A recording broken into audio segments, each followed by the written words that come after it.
لە شاری هەولێر یەکەمین پێشانگای کتێبی کوردی بەڕووی خوێنەراندا کرایەوە. دروشمی پێشانگاکە بە کوردی نووسین بە کوردی هزرین بوو کە ماوەی 7 ڕۆژ بەردەوام دەبێت. خۆشبەختانە سەرووی 120 دەستگا و ناوەندی چاپ و بڵاوکردنەوە وەشانخانە لە سەرتاسەری هەرێمی کوردستان و پارچەکانی دیکەی کوردستان و کۆمەڵک لە وەشانخانە لە وڵاتانی ئەوروپا و ڕۆژاوە وەشانخانەی کوردی مامەبەستە گەڕاونەتەوە بەشدارن لەم پیشانگایە.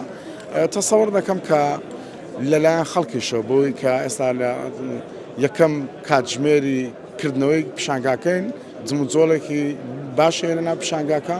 تەسەوەڕ دەکەم بەو جۆرەی کە بەو گەرمگوڕێ کە دەستگاکان و ناوەندەکانی خۆیان بەشداریان تێدا کردووە بە هەمان ئەندازەش چاوەڕێ دەکەم کە لایەن خەڵکیشەوە سەردانکەرانیشەوە پێشواسی باشتردا بکرێن.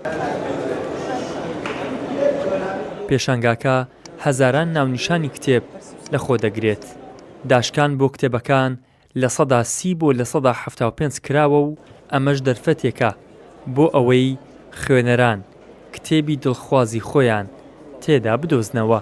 کردنەوەی پێشانگای کوردی و یاخود خوێنەر ڕاکێشان لە بۆ کتێب زۆر گرنگە. ئێستا بەهۆی سۆشیال میدیاوە خەڵکەکە زۆر دوور کەوتوتەوە لە کتێب خوێندنەوە. تەبعاً کتێب خوێندنەوە ئینسان فێرە زانیاری زیاتر دەکات. ئەتۆ ئەگەر ساڵێ 5 کتێبی بخوێنیەوە لەو 5 کتێبەی 56 نوێ فێربی ئەوە ئینسان ئەکید بەهرەمەند دەبیتن.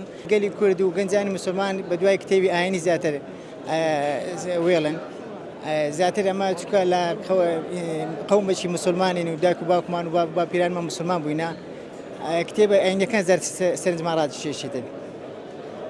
کتێبەکانی دیش بە سوودن بەڕاستی کتێبی کە هەیە وەکو مێژوو گەلی کورد و مێژوو گەلانی تر و جەنگەکانی پێشتر ئەوانە زانیاریمان هەوی باشە. ڕێکخراوی زیاد ڕێکخراوێکی خێرخوازی پزیشکیە کە تێیدا هەموو چارەسەرە پزیشکەکان بۆ نەخۆشانی کەم دەرامەتی کوردستانی دابین دەکات.